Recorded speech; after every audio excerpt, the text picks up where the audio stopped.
Hello, good evening. Welcome to Fiifi-Manfred on YouTube. Weekend is over, so of course we have to do a review of everything across all over the weekend, all across all of the leagues in Europe. Of course, key ones no we'll talk much more about them, but also other ones as here doing come on. Thank you very much, for joining me on Fiifi-Manfred. If this is the first time, I thank you very much.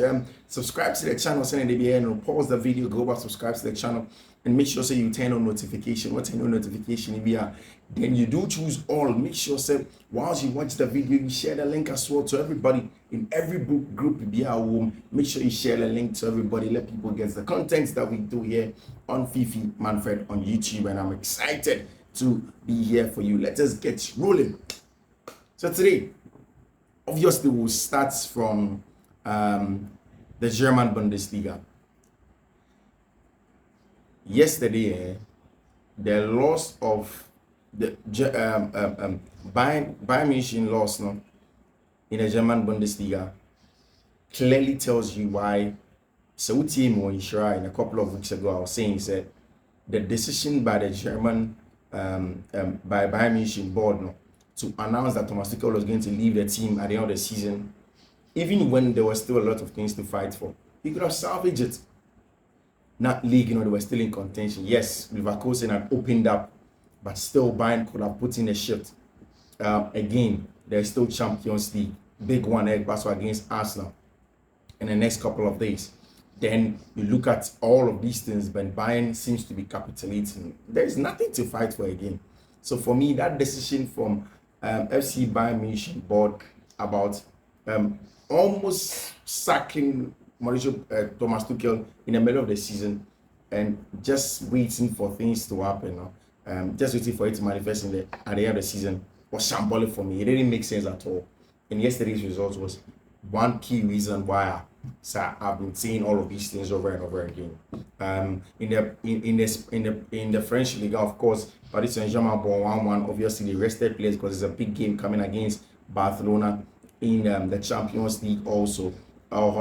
There are a lot of conversations about how Paris Saint-Germain and Luis Enrique want to make sure they go past the quarterfinals and then get into the semi-finals of the Champions League. Apart from that, also in the Italian Serie A, Internazionale Milan, a big game. Once they win that game, they are automatically going to win the Italian Serie A because, of course, teams that don't much, lost some very, very valuable points in the Italian Serie A. So that's exactly by way of all the other leagues, smaller major leagues all around Europe, because of course there was no Spanish La Liga, there was the Copa del Rey, and what a story it was for Nico Williams and Iñaki Williams, the two brothers.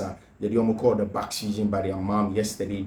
Did a beautiful stuff. If you look at the footage of Nico Williams by the touchlines, Iñaki Williams by the touchlines, waiting for the final goal to come in, and you can understand why it's a beautiful scene for Obia and Ram or share Athletic Bilbao win the game. Of course, Mayoka did call penalties in there, but then Athletic Bilbao were excellent, and then of course they've done a brilliant job in there at Bilbao and Athletic Bilbao. Excellent stuff for them in there. Congratulations to the two Ghanaian duo, Iñaki Williams and Nini Akatoa, Nico Williams. Brilliant player. Everything that you need from a player, you get some Iñaki Williams. Now, to the big one. First of all, in English Premier League, there was a big tactical and table shift. First of all, Arsenal against Manchester City. Arsenal Manchester City. The first game, of course, went on against Manchester City. And in my pre-match analysis, I did point out that it's going to be a difficult game for Manchester City, because that's exactly what happens when they go away to the Selhurst Park. And Oliver Glasner, with a lot of experience in Europe, having coached at Frankfurt, it was always going to be a difficult game for team friend Manchester City. I think that the balance and what made a trick for City to turn the game around after Jean-Philippe Mateta SSR first goal was the balance of Jack Grealish and Jeremy Doku. This is something that Pep has known all throughout the season, but not on Shenania. In this game, he played Jack Grealish, added Jeremy Doku also to it. So that gives them a balance of width and depth on the team. So there's a time where there is depth in Jack Grealish that comes inside, and there's also width from a branch friend Jeremy Doku onside. So on the wings, they were very, very balanced, and there were a lot of rotations with Kevin De Bruyne coming onto the right hand side, left hand channel, and things were good for them in terms of build up. And when Palace went up by a goal to 0, just incessant pressure from Manchester City to make sure so they get things going for themselves outside game. And of course they won. And immediately they won, the onus was on Arsenal. Arsenal went ahead to go and play against Mikel Arteta team, went to play against Roberto Di Zerbi at the Amex. A lot of people are saying that Osha and game now Brighton and Hove Albion ball against Arsenal now. Everything is clear. Say Roberto Di Zerbi is not set for the big teams. Now, anytime he plays against the big boys, he fails to deceive. He doesn't play, particularly well. Saying a lot of people would expect him to play. I partly agree.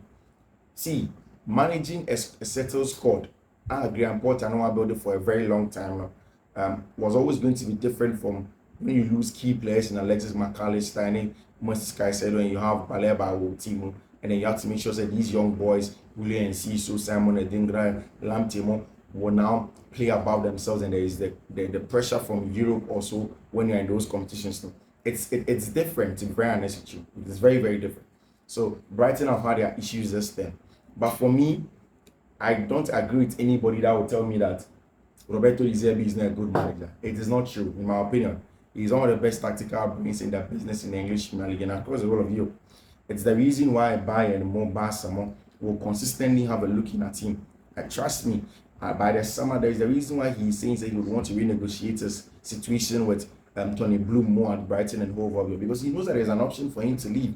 So Ruben Amorim will get a chance to go to Liverpool if there's going to be space at Bayern, because Xavi Alonso is not going. If there's going to be space at Barcelona, trust me, Roberto Di Zerbi will want to pick it. And in a big team where they have a settled squad, he is certain to deliver because he knows his job. Trust me. He's a good tactical brain, just different. And in that game, it was a clear-cut show of quality from Arsenal, large parts of control. And I think that the difference between Arsenal and then Brighton and Hove Albion was the issue of how do I say it? There was the issue of personnel quality. Arsenal obviously have a lot of quality in their ranks compared to team friend Brighton and Hove Albion. They played very well. They controlled large parts of the game, from build-up, central areas, the progression of the ball, dictating the pace of the game, making sure they create quality chances. When Jorginho was sitting in the middle of the park with Declan Rice next to him to protect him whilst he plays he leads that orchestra and then recycles possession in and out every time. Everything was clear that Arsenal were at the peak where they are. And for me, I think one of the things that sets them apart also tactically was the fact that also Arsenal team now, they have enough balance of physicality and technical ability. So the likes of Saliba, Gabriel Magalhaes compared with Declan Rice are very, very physical. Three physical specimens that are the back that help Arsenal in terms of if they can't go through you, then they can go over you. If they can't go over you, then they can go under you. And that's the thing. Sometimes they want to go over you with the long balls up top to Kai Havertz. If that's not possible, then they go through you with Declan Rice with ball carry, with Saliba with ball carry, with Magalhaes being bullish and winning these balls and then going in the transitions. And for me, that sets the Arsenal team apart. And we should be Odegaard, the technical ability. We should be Jorginho, that technical ability. And with Zinchenko, the Arsenal team is the best. And it is no surprise they are the best defensive team in the English Premier League. They say it's a defenses win new titles, and Arsenal defense has been good. You see, the rest defense, the settled defense, everything is top notch for a team like Arsenal, and that's exactly what Mikel Arteta are building. From the goalkeeper and the shortstop in the distribution, the fullbacks are on the ball. Sometimes with Kiri, or sometimes if Jeren Timber was there, he would have been an option. Sometimes with Zinchenko, sometimes with all the players on Mowechion, all of the players that they have at fullback, then the centre back person, Nyomukita. It's a spot on for Arsenal Football Club, and I think that they have it exactly where they want to get it. And defensively, it's defending in a structure. If you want to go, whatever the block is, if you want to go high press, they are there. You want to sit in the mid block, they are there. Low block, they are there. They can shuffle you to wide areas, win the ball for you. And yesterday was a clear-cut display of their defensive ability, because Brighton scores goals, but not against Arsenal. And yesterday they showed everybody, Obia, so said, they are the best team in terms of the defensive ability in the English Premier League, and Mikel Arteta has done a good job. In my opinion, Omama League in Indiana is a little bit difficult, because those games normally lose you against Fulham and West Ham were good opportunities for them to go ahead and win the league. In January, in November and December, they had good chances to open up. And so I control no more this season. Come to me, by now Man City and Liverpool will be nowhere near the conversation. But they fail to do stuff like that now. It has become more difficult. Even though Liverpool dropped points against Manchester United, it's more difficult because in a run, there is Tottenham Hotspur, there is Aston Villa, there is Chelsea. These are all London derbies, and trust me, being in London derbies can go either way. So if you have a London derby and you're coming to play against a team like Spurs who are on good form, who can play very well, then you know that it's a tough game for you. You should have won those games against Fulham and West Ham, in November and January. But of course, Arsenal team, one of the best that you can guess in the English Premier League. Then, before we talk about the Liverpool game, let's go to the Bramall. Chelsea a draw by 2-2 in 3 games. 2 games are only 2 of the weakest teams in the English Premier League. Both of them in a relegation battle. Both of them have taken 1 point of Chelsea. Chelsea have 4 points of them out of a possible 6, and then won just 2. It is unacceptable, to be very honest with you. And see, for the very first time and one of the few times, one of the games that the playing with Mauricio Pochettino is this one. Psychologically, I don't know if he's able to coach the boys psychologically, because this was a must-win game for Chelsea, especially when you get an early goal, not in the first 30 minutes to control game now. You are expected to build in terms of momentum, but look at the statistics. Number of shots, share for the boy were better than Chelsea. Chelsea created an average an XG of 0.32, which is so low. Now, Ocean number of shots on target, of course, Ben before there, so Sheffield were better than them. In fact, this is the best attacking performance Chelsea has had against Sheffield United at home at the Bramall. This is a team and they conceded 6-0 to Fulham. This team was conceding 6-0, 5-0 to Brighton and Hove Albion. Arsenal have a bunny to jab goals inside there, but Chelsea fails to play good football against them. I mean, I've seen people on social media telling me that the team is fatigued and they dissipated a lot of energy against Manchester United. That's unacceptable, to be honest with you. In game BC, that performance was lackluster. Substitutions were too late. It looks as if the team didn't have a particular way that they wanted to play against Sheffield United. We changed into a 3-back. The person came more aggressive with the Sassi, Chalobah, and Thiago Silva for the team to have some form of organization over Chelsea. But it was the Thiago Silva and now yes, our mistakes. No, Georgi Petrovic, the ball goes out wide. He also anticipated. He said the ball will come across the face of goal and team will click a crowd normal bash in the first goal. Then the second goal, he doesn't really commit. He is in 2 minds over Chelsea. He seems to be a little bit comfortable. And for me, these things, these small things, and I said it in a pre-match analysis. So Chelsea intimate Sheffield and go 2 points off Manchester United. Then they have no business wanting to play in Europe. Serious, because so 3 points on you against Manchester United. It is needless now. You ought to show your mettle against these teams. You take the lead in the 66 minutes against Noni Madueke, who, in my opinion, he wasn't good enough. Cole Palmer was being played at the wrong area. I'm wondering what the tactical reasoning was for Mauricio Pochettino for playing Cole Palmer direct central. You want to play him from the right hand side for him to cut him. Then you play and keep your weight, but you don't do that. And you want to find a way to win the game. You go up by 2-1. We have very good substitution. I thought those substitutions came late. Bringing on Bedlashile and then Cesar Casadel was so late. Just should have brought them on earlier. And for me, you look at this Chelsea performance, look at the performance against Burnley, look at that against Manchester United, and then you just don't know what to expect from Chelsea. There is never anything settled at Chelsea Football Club. As a nothing is settled. Like with Michel 2-1, when it's better than Atiashin. So that's exactly what happened over there. Chelsea are in more trouble. Of course, it's almost free 12, 11, about 9th position. But the problem is that how do you push on from there? Newcastle, you're 4 points off Chelsea. Chelsea 1 game in hand. It's against Arsenal. Trust me, it's not an easy game, crap. Then you have the next game is against Everton, which is going to be a difficult game to play against. When you finish playing Everton, you're going to play against Manchester City in the FA Cup. Then you go ahead to go and play against Arsenal. It's a tough game. I mean, 8 more games to go, 9 more games for Chelsea. We see how they will fare inside games now.